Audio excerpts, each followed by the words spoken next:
એક ઇમ્પોર્ટન્ટ વાત કહું છું, બહુ ધ્યાનથી સાંભળજો. લાઈફના ઇમ્પોર્ટન્ટ ડિસિઝન લેતા પહેલાં આપણને આપણી પર ટ્રસ્ટ કેમ નથી આવતો?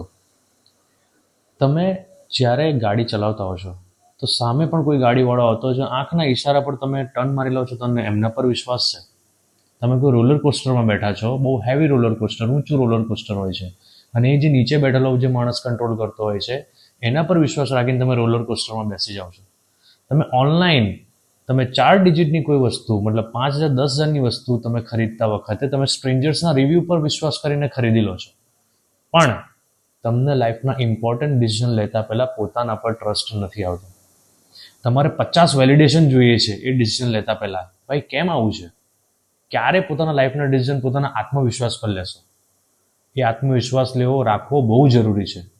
નહીં તો તમારી લાઈફના ઇમ્પોર્ટન્ટ ડિસિઝન કોઈ બીજો લેશે અને એના આઉટપુટ માટે તમે જ રડશો, એ નહીં રડે.